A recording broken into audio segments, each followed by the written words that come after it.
Hello, everyone. Welcome. We're just going to let everyone get in. We've got several hundred people joining us today, so we'll give everyone just a moment to get into the system, get into the webinar, and then we'll get started. Thanks for being here this afternoon.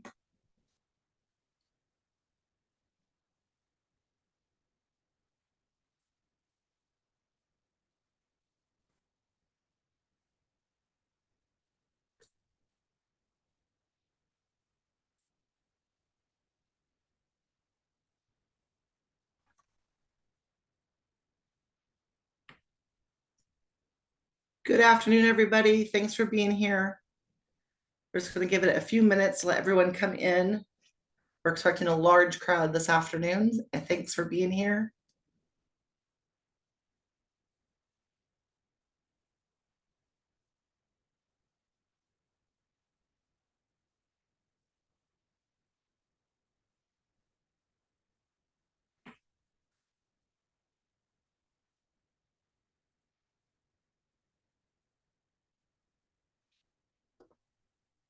Good afternoon, everybody. Thanks for being here. We're just going to give it a few more minutes to let all of our friends come in. We had to switch over to new a webinar versus the Zoom meeting because there were so many of you, which is thrilling. So we just want to make sure we give everybody time to get over here. So we're going to give everyone just a few minutes to get over here. So finish your lunch, grab a water, grab another cup of coffee, or it's afternoon, maybe it's a soda.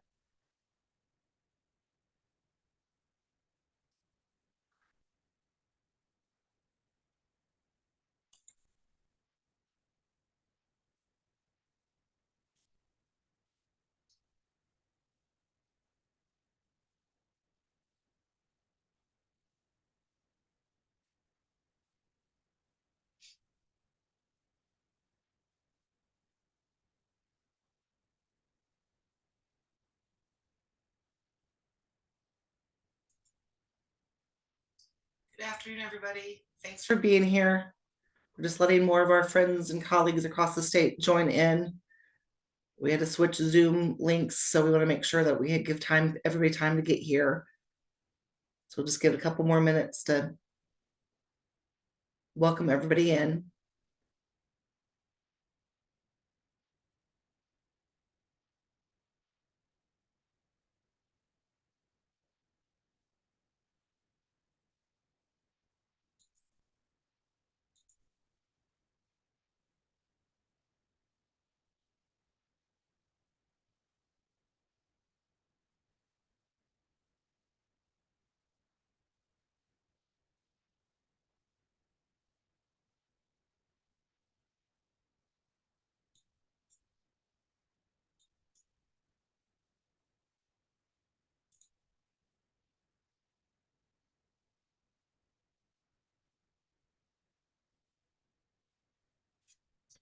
Good afternoon, everybody.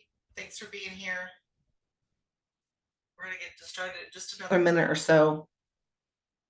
Just waiting for everyone to join us. We have lots of people joining us this afternoon, so we want to make sure we get everybody in. That number still keeps ticking up, so.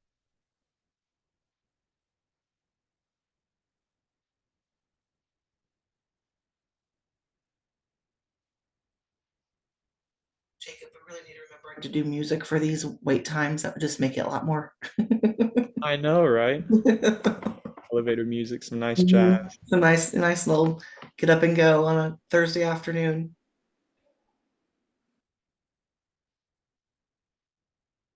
Okay. Let's go ahead and get started. The number seems to be holding steady for a moment. We may have some more friends joining us. But welcome. Thanks for joining us. Thanks for switching links on with us as we realized there was a lot more interest in the webinar than we had originally planned, and needed to switch our account so we can make sure we had room for everybody to join us. My name is Kim Coffrin. I'm the Senior Director here at Children at Risk. Um, um, Here is the list of our wonderful early childhood team. We're thrilled to be with you today and to share some information about this property tax relief that we have the opportunity to go for, to take advantage of this year for the first time in Texas. So go ahead, Jacob, to the next slide. So today we're going to just do a quick review of how did we get here and where this all started. If you're new to this conversation, wanted to give you some backstory on back information on there.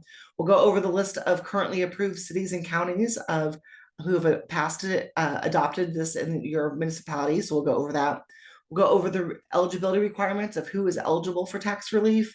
Then we'll go over the documentation needed to apply, how to fill out the forms, and then where to submit and deadlines. So we are recording this webinar, so you will be able to get if you registered for the event, you'll be able to get a recording that we will send to you.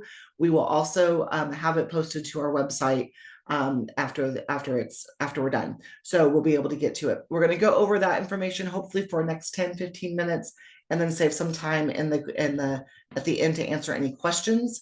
Hopefully we will answer a lot of questions but throughout the webinar, but this is all new for us, so we do anticipate some questions. So let's get started on how we where we came from and how do we get here. So last legislative session, so almost over a year ago, when we were approaching session and knowing the fiscal cliff was coming for childcare and how can we get more money into the system, and our legislative leaders were really thinking about property tax relief, and we wanted to make sure that property tax relief for childcare centers was part of that conversation. So with much gratitude to the leadership of Senator Royce West and Representative James Tallarico, they championed Senate Bill 1145 through the process of our legislative process last year, and we're able to pass that bill that would make it permissible for city and county tax authorities to provide property tax relief for child care providers who were in with 20% of enrollment for child care scholarships and were in the Texas Rising Star system. That legislation passed that then required us to change the constitutional amendment. And so that was SJR 54. That also passed with 2/3 of vote, both the House and the Senate, which then allowed us to go to the ballot box last November to vote on it as a state. And so for the first time in history, Texas voters were able to vote on childcare. We talked to many of you throughout the state as we were prepping for that date. And we were thrilled to see that it passed with 65% of the vote last November.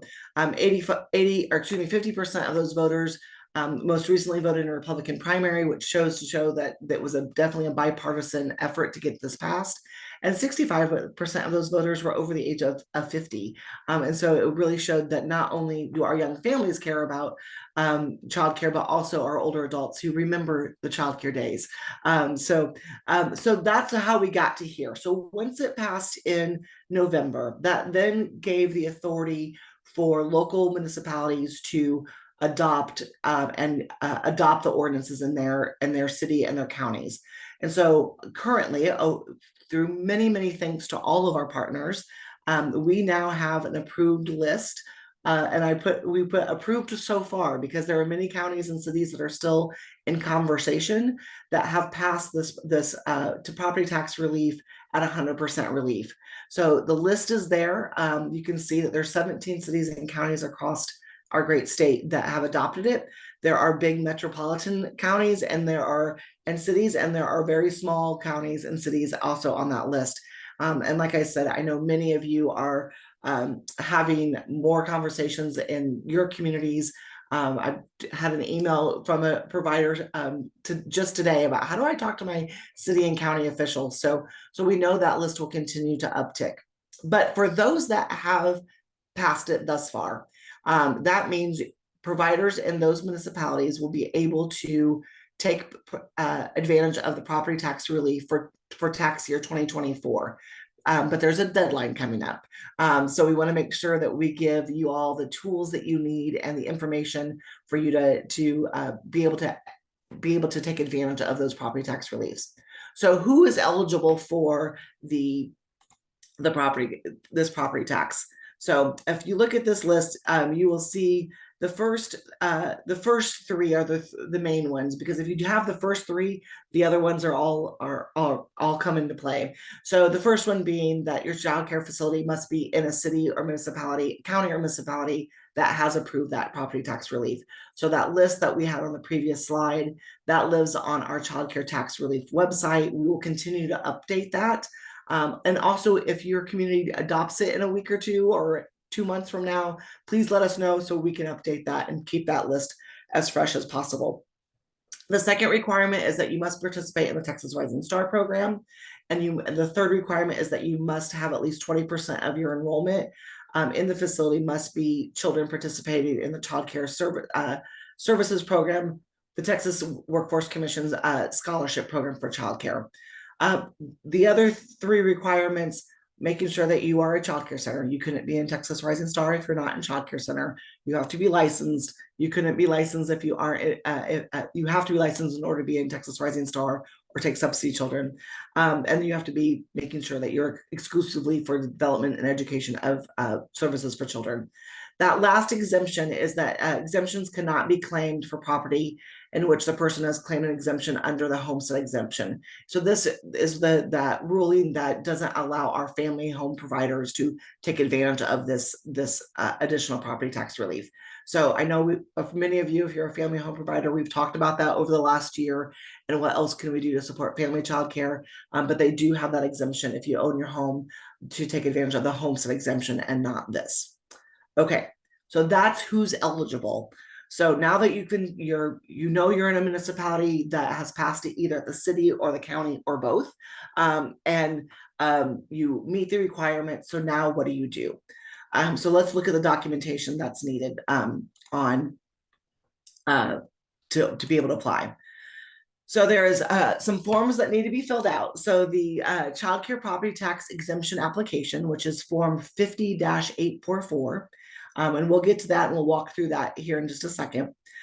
We need proof that your child care facility participates in the Texas Rising Star program. So example could be a picture of your TRS certification level, or if you're entry level, your provider agreement that you're already into that system and approaching that Texas Rising Star. The other thing is that you need to have 20% of enrollment documentation. So you can use your child care subsidy payment report. Here with this one, we are hearing different things from different central appraisal districts. Some want that you can use that payment report. Some say you can go log into the attendance system, take a screenshot of the number of kids enrolled, and include that with the total number of kids you have enrolled to get your 20% of enrollment. Either way, those documentations that's coming from the state showing that you're getting payment or those kids are in your system compared to your enrollment are what will be what you need. And if you lease your property, the property owner that is leasing the property for a qualified child care facility needs to fill out the child care facility exemption affidavit. And this is form 5855 to certify that the property owner has provided the child care facility a disclosure to rent reduction. Part of the law allows for, if you are renting, for the landlords to take it with the caveat that the landlord is passing those savings on to you, the child care center operator. So that affidavit is saying that yes, they are going to be doing that. So those are the 4 things that they need from you when you apply. So now let's go into filling out the form. So when you look at the form, please know that I do not work for a central appraisal district. I am not a property tax authority by any means. I'm sharing with you what we have learned in this process. So if your central appraisal district tells you something additional or tells you something that extra or a clarification, please follow their rule. We have, like I said, 17 cities and counties that have passed this across the state. All of them may have a little bit different. So please follow their explanations on their websites.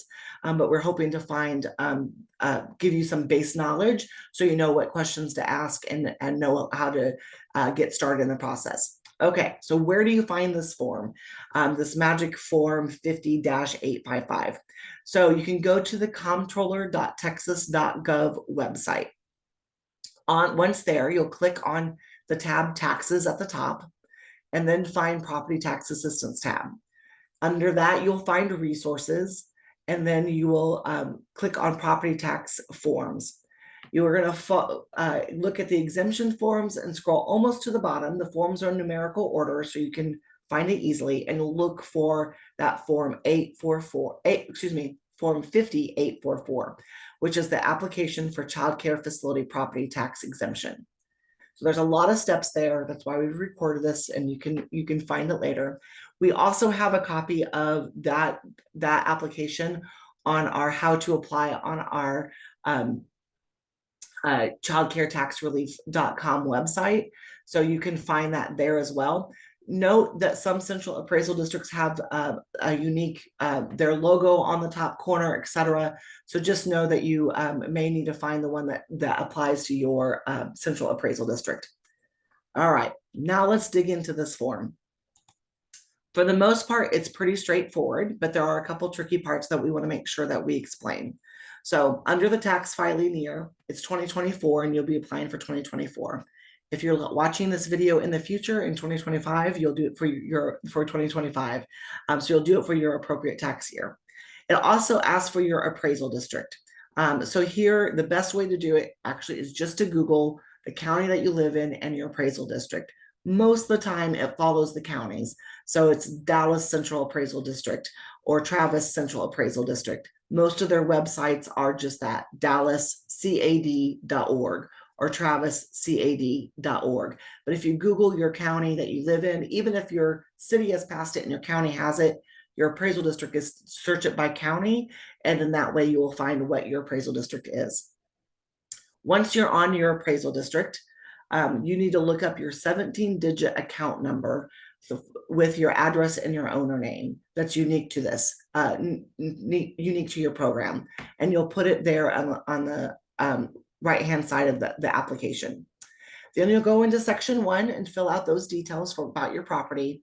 Fill out the details of your property name, your property owner, the address, the phone numbers, etc. Section 2 is if someone else is filling out this form on behalf of the property owner, they would complete this section. If you're the owner and you've completed the above section, you can skip the section entirely. In section 3, it asks for a legal description. So back on that central appraisal district, you can input your account number and it will come up with your legal description on the upper right side of the screen, and you can cut and paste that and drop it into the form. Sections 4, 5, and 6 are next. They're basic questions about your program. You'll fill those out accordingly, and then at the very bottom, you will certify and sign the document. And that's it. So that's the form. So it's a 2-page form. The trickiest part is making sure you find the number and that legal description off the Central Appraisal District website, and then the rest of it should be information that you have at your fingertips. Okay, so now you have this form. You've collected your Texas Rising Star data information. You've collected your enrollment information. If you're leasing, you have the affidavit from your landlord. And now what do you do with it? So now is the time that you want to submit submit the applications. So you want to submit all the requirement documents at the same time. The best thing to do is to call when you're on that Central Appraisal District to find the phone number and call them to find out which mailing address it's there. Sometimes it's listed on that website. There's 17 different communities right now that have it, so it's all going to be unique based on yours. The deadline is April 30th, so that is coming right around the corner. We're about a week and a half away from that deadline for that, and that is a deadline that is in statute. So it is kind of a hard deadline unless your municipality has offered some type of an extension. El Paso County is one of those examples where they have extended the deadline. So please confirm with your Central Appraisal District that April 30th deadline is correct, but for the 99% of you, it will be the April 30th deadline. The good thing to remember with this is once you fill this out for this year, it is good to go. You do not have to fill this out every year. If you are in a community that is not passed this the ordinance yet, and you pass it say October of 2024, you will need to apply by April 30th of 2025 for the 2025 tax year. But once you have submitted it, it is good to go unless there has been a change in property ownership or the qualifications for the exemption change. So that the good news is once as you get through it, it's good to go. Please be advised that the chief appraiser for your district may request additional information to evaluate the application. So once you submit this documentation, if they have additional questions, they will reach out to you. It's important that the property owner complies with their request within 30 days of that request. So if they say, hey, we need some more additional information, you have 30 days to get that information to them, or the application can be denied. Sometimes they'll extend that for an additional 15 days, but know that 30 days is really important. And so it's to stick with that. When you get those emails or letters from them, pay attention. Okay, so that is it. That's the run through and the walkthrough. This is my information and Jacob's information. We have been shepherding this through and learning a lot over the last year. There's also a QR code there. I know many of you got the email from us that we were having this, but if you got your information from one of our wonderful partners across the state, and you want to sign up for our newsletters or our action alerts, please scan that QR code and sign up so we can get you into our system as well. Also note, Jacob, can you stop sharing screen and then bring up the property tax relief website so we can just show everyone that as well. And then we are ready for questions. Hey, everybody. Okay, so this is our how to our child care tax relief website. So this is the how to apply page. So this is where this webinar will be posted in a day or two. But all those requirements are there. That documentation is there. So you can find what documentation needed. The applications are here. Examples of the affidavit and the application. There's another PowerPoint and video that our friends up in Dallas did that are great resources. They're 5-minute videos, so you can read through that. Where to submit, and the approved counties and cities are there as well. So feel free to use this website, pass it on to your friends and neighbors that need it. On the tab to the left of that is the resources. So if your community is still learning how to adopt this ordinance, there's a bunch of resources on that website as well. So know that those resources are all there for you to be able to use at your fingertips as well. So, okay, with that, let's go to some questions.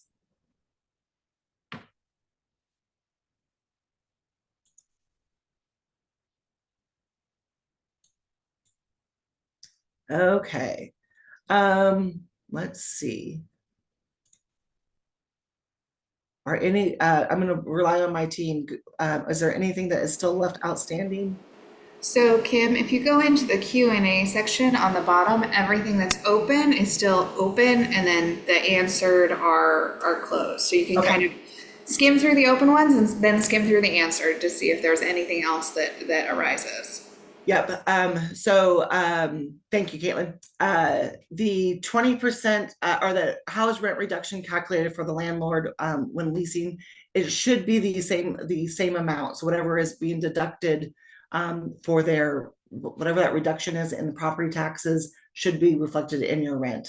I think I don't think it's speculated in the law that it has to be a part of your monthly rent, or if they just give you a reimbursement check at the end of the year.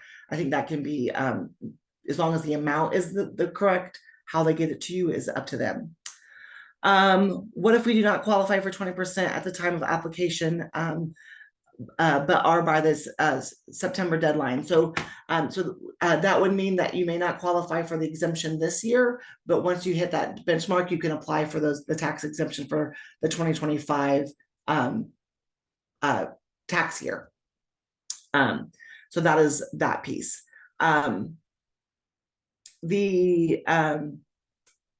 So if I'm a home daycare is using the homestead, the homestead is what you can apply for, right? And that's if you own your home.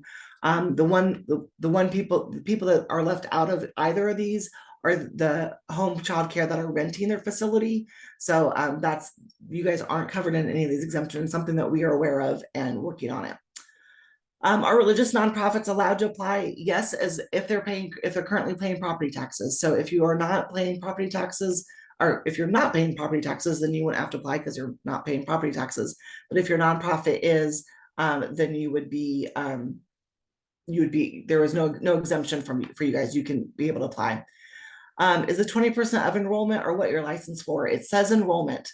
So you can go off of your enrollment. So if you are at 120 capacity for licensing, but you have 100 enrolled and 20%, 20 kids are subsidy, then you would meet that requirement for enrollment.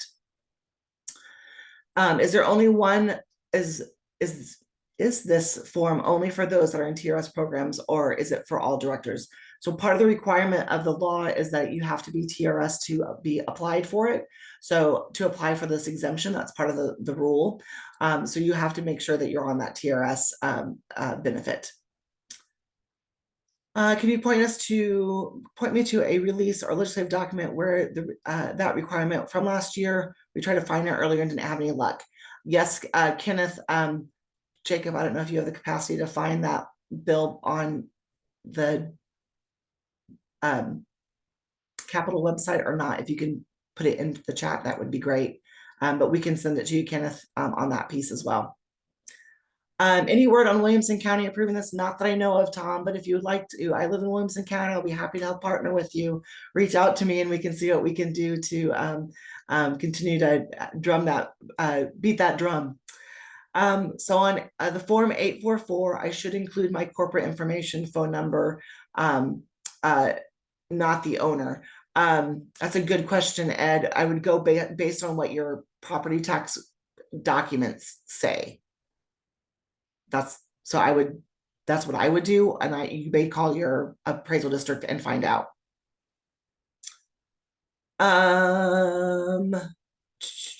Do we need to submit forms to our city and our county? Everything goes through the central appraisal district for those regions. So your central appraisal district will be able to know if based on where you are located, if you get both the city and the county. So it should be just one set of forms that you apply. What if I miss the April 30th deadline to approve the tax? What if your county misses the April 30th deadline to approve tax exemption? Good question, Tom. From what we understand, if it happens after the April 30th deadline, it will more likely take effect in 2025. So you'll miss this deadline. I'm going to throw that I am not a tax appraisal expert. So if there is some legalese or way around that the cities and counties know that we don't, that's possible. But from what we understand, it would just go into effect for 2025. Jennifer, do you know anything about triple net leases? No, I do not. Really would like to learn more about that. So happy to email me and we can have a conversation. I can see if I can help on that piece. Let's see, and what time is that? We're not going to get to all the questions. So in the last couple of minutes, I'll keep answering and then we will collect them and see how much we can continue to answer offline and include in our website for additional information. So if I don't get to your answer, no, we'll collect these questions and get to them. Or if I don't get to your question, we will get to those answers. Can we also petition the school district to reduce school taxes? This law did not touch school property taxes. So you will still be responsible for paying your ISD property taxes. This just affects the city and county. If you would like to continue to have that conversation offline about that is a conversation we can have. But this current law is just for city and county. CCMS payment information. Is this 1 week received by, is it the 1 week received bi-weekly, which just mentions the amount? It's whatever will show the enrollment of your, how many kids that you have enrolled. That's really what they want to know, is the number of kids that is enrolled compared to the number that are on CCS compared to the number that you have overall enrolled. So whatever will work for that. Is it on us the taxpayer to get the county to comply or be on board? And do they have a deadline to approve or not to approve? It is on us to advocate. Some counties are doing it on their own. Jacob and I, about once a week, we'll get an email from a county like, oh, didn't know they were taking it up. But it is on us to really make sure that we are tapping on their doors and having meetings and having conversations. And Amy, one thing, and I think this will probably be our last question and probably a good way to end. The one thing that we have been really blessed and been amazed at seeing is all the conversations that you all are having across the state with your local officials, with your city and county commissioners and council members. And for the many times having the first time having those conversations about why childcare is important and why they need to care about it and why it's important to their local economy. And so it's really building our bench of not getting them only just to sign on to this exemption, but really starting to think about what else can we do as a community to help support young families and children, to make sure all of everyone who wants to go to work can work, and all of them who have children have safe educational places for them to stay. So it really is upon us. There are still 85 unanswered questions. You guys are amazing. Oh, now it's up to 87. Thank you for all your questions. We are so thrilled you're here and so thrilled that you all stayed with us over this half hour. And thank you for jumping from the other Zoom to this Zoom. We are thrilled you are here. We will upload this webinar and all the other resources, and we will take track of we will keep track of all the questions. Amy, I see your other question. Can they say no or zero? Yes, so counties can say they are not adopting it, or cities can say they're not adopting it. If they do adopt it, it has to be at least 50% or to the maximum of 100%. Everyone who's adopted it thus far has done it at 100%. So, but they can say that this is not a right time, and we'll look at it in the future. So. And I want to add just one thing for renters, because I see a lot of questions about renters. A big question that we keep getting is what happens if my landlord is unwilling to do their part of the paperwork. And that answer for us is to contact your central appraisal district or your chief appraiser. They will be handling that grievance process. So if that is something that comes up, please contact your local central appraisal district. And then regarding the forms, the childcare providers, so if you're the tenant renting a facility from the landlord, you will fill out the first form, which is 5844. And then your landlord will fill out 50-855, which is them submitting and essentially saying that they have provided a rent reduction in your rent and it is certified. So I just wanted to bring some clarity because I saw a lot of questions about the renters. Perfect. Thank you, Jacob. Thank you for perusing the questions and addressing those. So appreciate it. Okay, y'all, thank you so much. Thanks for joining us. We are thrilled that you are here. Like Jacob and I said, our emails are there. Feel free to reach out and contact us, and we'll be happy to help walk you through it and be happy to keep championing it in your community. So have a great afternoon. Thanks for being here, and we'll talk soon.